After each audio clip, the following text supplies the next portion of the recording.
Thanks a lot for the creators of Killer Queen Arcade, my friends Nick Mikros and Josh DeBonis, and also special thank yous to fellow KQ players and fans Dylan Higgins, Charles Pratt, Josh Ecklow, Tiana Tan, Joe Pollard, Christopher Pressinger, and Eric Clarkson for helping me put together this talk. And of course, thank you to the rest of the KQ community. You guys are amazing. So, who am I? I am currently the producer at Funktronic Labs in LA Game Studio. But more importantly, for this talk, I was previously the COO of BumbleBear Games from 2015 to 2017. And today, I will be talking about Killer Queen Arcade and how we built a competitive community that spans the entire country as an indie and what you can learn from what we've done. This isn't a post-mortem on the game or the community, but rather a breakdown of a lot of the things that BumbleBear has done that I think that can be helpful for other competitive gaming communities to learn from, indie or not. So, Killer Queen Arcade, for those of you who don't know, is a 5-on-5 arcade game created by Josh DeBonis and Nick Mikros in 2013. Two teams of 5 players compete against each other to be the first to accomplish one of 3 different victory conditions on a map. An economic victory by collecting 12 berries scattered around a map and bringing them back to your hive one at a time. A military victory by killing the opposing queen 3 times in a single game. Or a snail victory by riding a snail into your own team's goal. There's a video here that I've linked that goes into a lot more detail about the game itself. There's a lot of other mechanics to the game. For example, there's a queen character who is different than the other 4 players. Workers can become warriors. There's a speed gate. So I highly encourage you to watch that video later if you get the chance. In roughly half a decade, Killer Queen Arcade has gone from a niche New York arcade game for hipsters to a niche national arcade game for hipsters. Today, there are over 30 arcade machines available for public play in over 20 states, not counting the many privately owned cabs that are owned by individuals and corporations. Every year since 2016, BumbleBear Games has organized the National Killer Queen Arcade World Championship, which is hosted in a different city every year, bringing in players from around the country to play to see who is the best team. In 2016, in Austin, Texas, we had 150 players come to form over 30 teams. And last year, in 2018, we had Bumble Bash 3, which was in Portland, Oregon, with 300 players and 60 teams. And recently, it was just announced that for 2019, we are going to be in Chattanooga, Tennessee. So how does Killer Queen build communities? And more importantly, how can you apply this to your own game and to your own communities? So game design builds community. Killer Queen is designed to bring people together at its core. To even play the game, you need to physically be near a machine. You have to play together to win as a team. You can't win by yourself. Well, you can, but it's pretty hard to. Local multiplayer means that you have to stand next to your teammates, and you also have to be in the same space with your competitors too.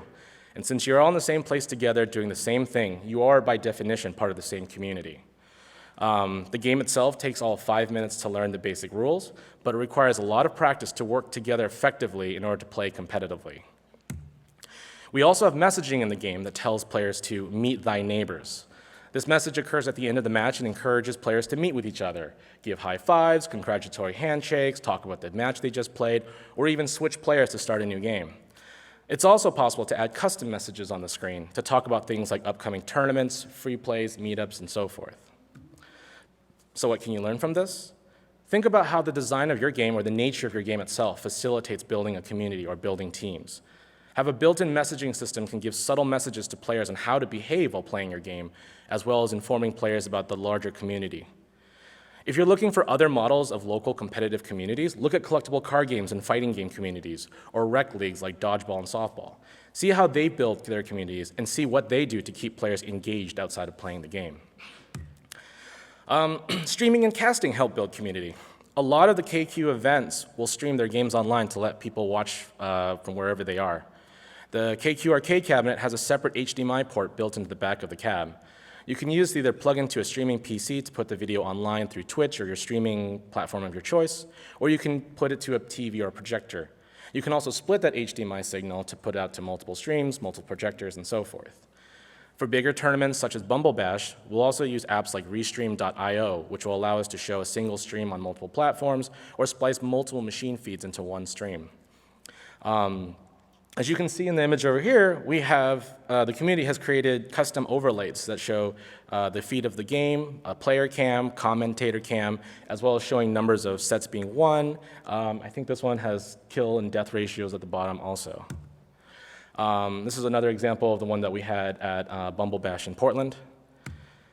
In addition, we also have an API that sends out event data, such as kills, deaths, and berries collected.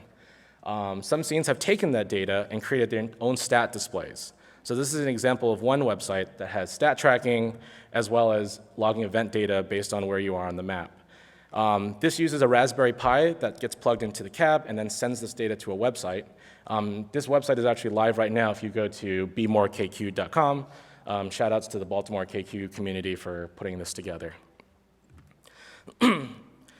So yeah, build in streaming tools and make it easy to do things like organize tournaments and show information about your game and broadcast all of it so that it could be seen in the best light online and help raise your game's profile. Spectators can digest what's going on with the help of color commentators and stat displays so they can get into your game without having to actually play the game or even be there. If you can't provide the tools yourself, see if you can open up your data for the community to help you with displaying it. Provide instructions for folks on how to use all of this stuff. A lot of your fans may not be very technical, but if you have very clear instructions, they may be able to figure it out themselves. Down here is a link to a GitHub repo. If you want to see an example of the API being used, this is an app called KQ Stats. This was done by Kevin Snyder, as well as some few other folks, so thank you for doing that. Events help build communities. Bumble Bear hosts its national tournament with a trophy and a custom marquee that it gives to the winner of a tournament. Local scenes also host their regular events also. Because these arcade machines are already in public venues, we try to partner with them to host events. So you'll see KQ tournaments and events in bars, bowling alleys, family fun centers, arcades, barcades, and even in board game shops. For tournament play, two commonly used apps that are used to help organize and manage the tournaments are Smash GG and Challenge. We can use these apps to help players register ahead of time, set up pools and brackets, and post results in real time online for players to look at. In addition to doing competitive events, another kind of event to get players interested in playing the game without explicitly focusing on competitive play is to do theme competitions or fundraisers for organizations such as Extra Life. Despite the fact that KQ is a competitive team game, scenes have created less competitive events, such as scrambles, where teams are drawn from a hat, social nights, draft nights, where queens take turns picking players, and we have our own version of Battle Royale called BUBG. Silly things like theme or costume events like a winter formal create a much more informal environment and lets people focus on having fun with and around the game. So yeah, events build a community, not the other way around. Organize events as soon as you can. The first Killer Queen National Tournament was in 2016, but there were tournaments and meetups held by the community long before that. If you feel that your community wants one, then create one, or if you can't for whatever reason, help them out in any way you can. The event itself doesn't have to be a tournament. It can be a playtest, a mixer, a meetup. Just do it often and do it frequently. Don't worry about failure or an event being bad. You're not trying to plan a fire festival. You're just giving players a chance. You're just giving players a chance to play together in a somewhat organized fashion. If you do make mistakes, just learn from them and do better next time. I'll talk a little bit more about online events in another slide, but creating online tournaments and having everyone meet in Discord is a great way to do an event without the need of having everyone to be in the same place. One interesting point about planning events is the importance of consistency. In New York, there is an event every single Friday at NYU in Brooklyn called 5v5 Fridays. It's hosted by one of the professors, Charles J. Pratt. He noticed that by being consistently every single Friday, players can always just show up whenever they have a free Friday, as opposed to having to plan for the event that only happens once a month, which lessens the hassle of having to come to play the game. You'll have regulars that come there every week, but you'll also have access to people who may show up every 2 weeks, or maybe only just once a month. If you have an individual player-based game, but you want to have folks competing in events like teams, there are ways to organize that too.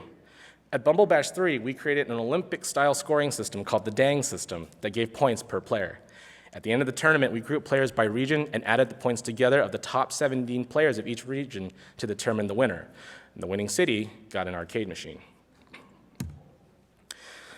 Engaging with the community builds community. Bumble Bear travels across the country to KQ events to talk to players and fans and play with them. Bumblebear will also bring with them new maps, new game modes to test out, and answer questions about Killer Queen. Every year, there's also a State of Killer Queen announcement where they talk about the upcoming roadmap and plans. And when I talk about engaging with the community, Nick and Josh really, really engage with the community.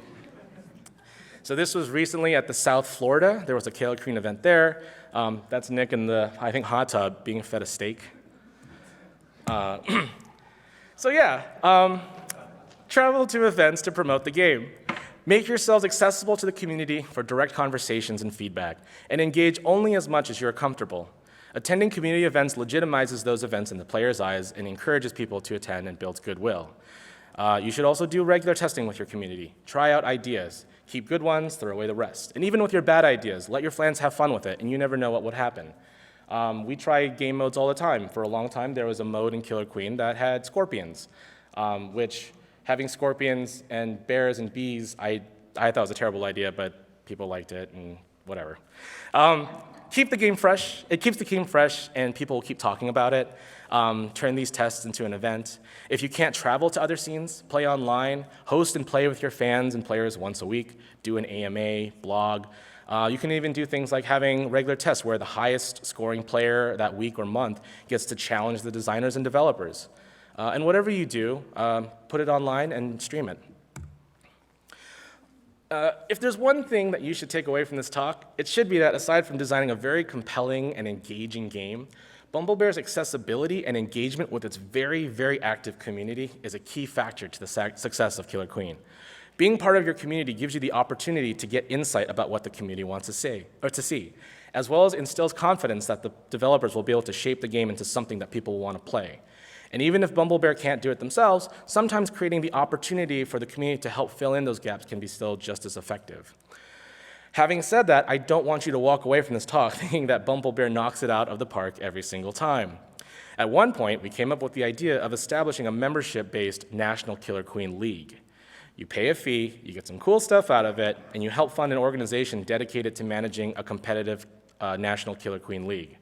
I'm not going to get into the details of what it all entailed, but long story short, it was not well received by the community for various reasons. This was one of the posts that was on the Facebook page in response. This was a situation where we got insight that the community wanted something, but we didn't create what they actually needed, and we executed very poorly. And as a result, the community told us how they felt.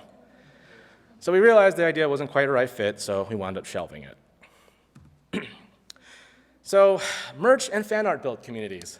Merch is merch. People like to buy merch to support the things they love. Originally, Bumblebear had an Amazon store, but we decided to create our own storefront. We had issues with people making cheaper counterfeit versions of our stuff and selling it on our product pages. So it was just easier for us to take our merchandise completely off Amazon and just do our own thing.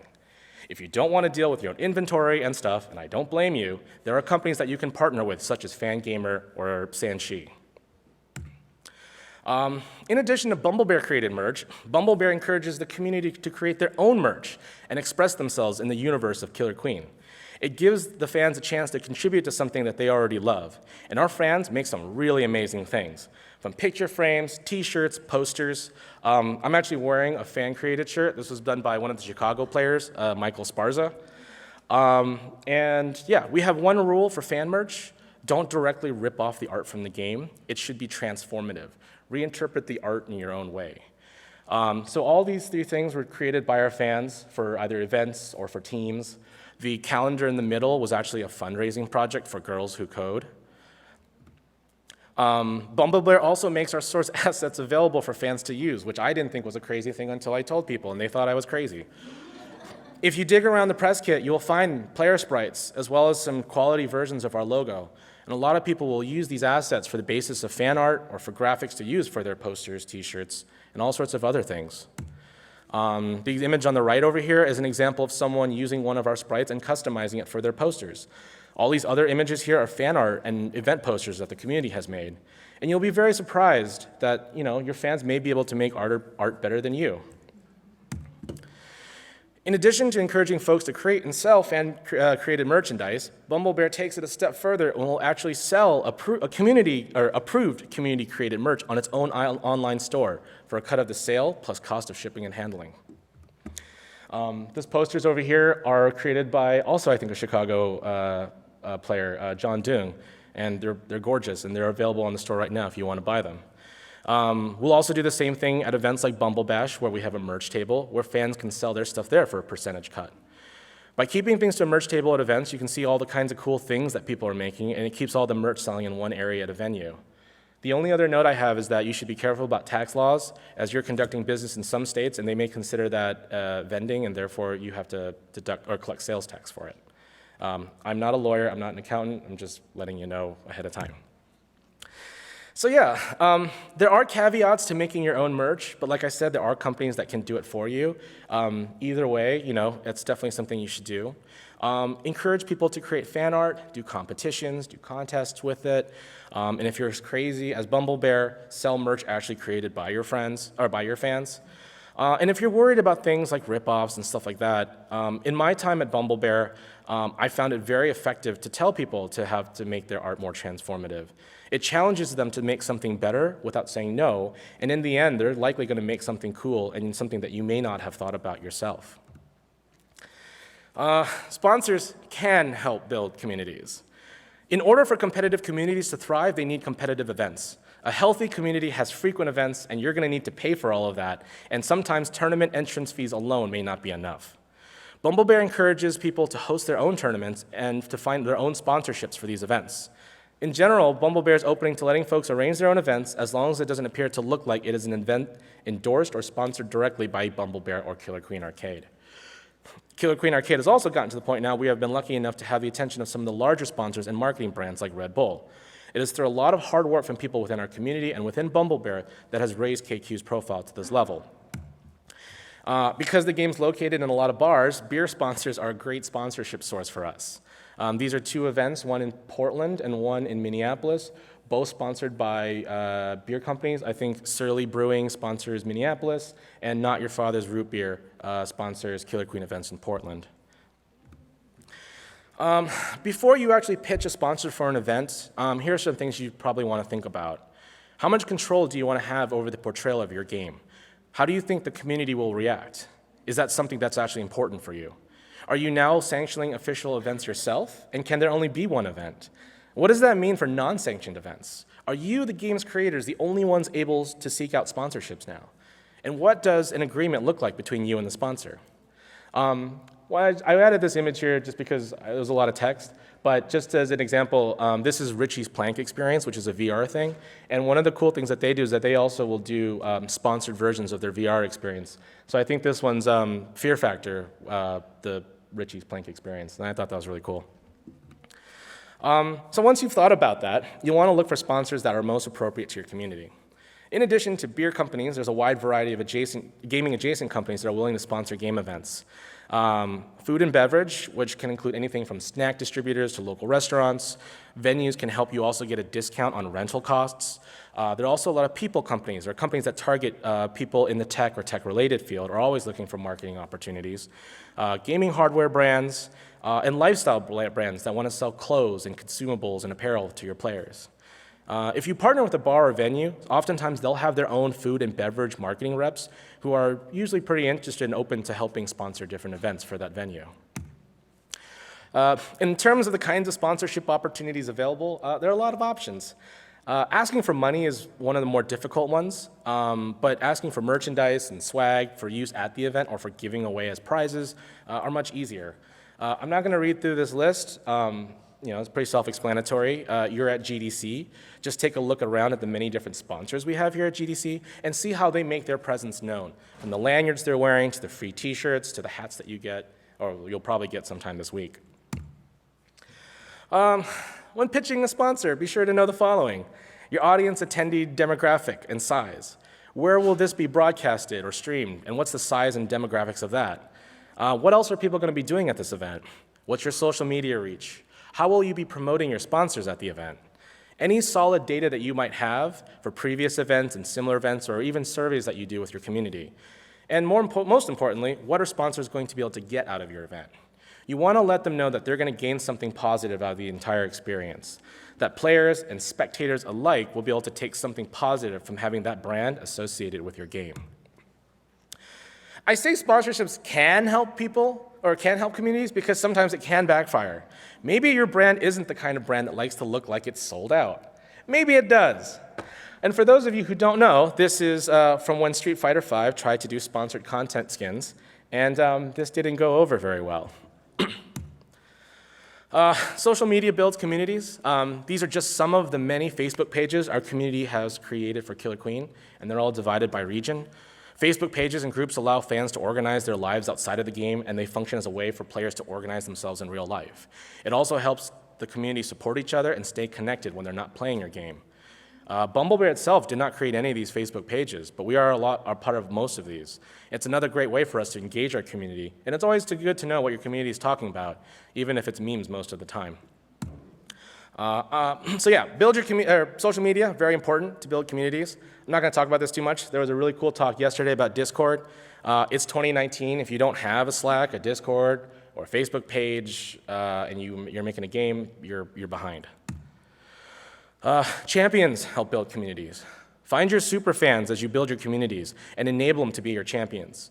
For Killer Queen, these were the ones who helped organize the first local tournaments in different cities. They were the ones that created all the cool merch, that streamed our game, that did commentary, that got new players into the game. We even created an award for this, the Charles J. Pratt Community Service Award, which was won in the first year by Charles J. Pratt. But reward your champions. If you have an upcoming game, give them keys to give away. Give them assets if they ask for them to make art and merch. Ask for their feedback. Ask for them to help organize an event and ask them to help you promote your game to new fans. Another thing that we did at Bumblebear was that we had a small committee of fans that we talked to about upcoming events and ideas. If you have an idea you want to do with the community, it's always good to have a small group of people to test it with first before you go forward with something. They can help embrace an idea or an event. They can help hype up the community. And in general, they just help make good ideas great. Partnering with a streamer or YouTube was something that we always wanted to do, but given the nature of our game, this makes it kind of difficult. Luckily, most of you aren't making arcade games, so that shouldn't be an excuse for you guys, or for you all. Other communities can help build your community. Killer Queen attracts all sorts of players looking for competition. We have folks from the fighting game community, speedrunners, recreational league dodgeball, softball players who are just attractive to competition and the competitiveness of KQ. It would be smart to engage or partner with other communities to cross-promote events and games. At Bumble Bash, we will actually host games made by other indies. So the image here is a game called Deathball Arcade by Tony Hauber, who's the one playing it. It's worth looking into other competitive gaming communities and think about the opportunity for collaboration on events or promotion. In this situation, I think a rising tide lifts all boats. Formalized communication builds communities. Clear communication builds trust, prevents confusion and uncertainty about your game. State of the game announcements, public roadmaps, and blogs are all very important.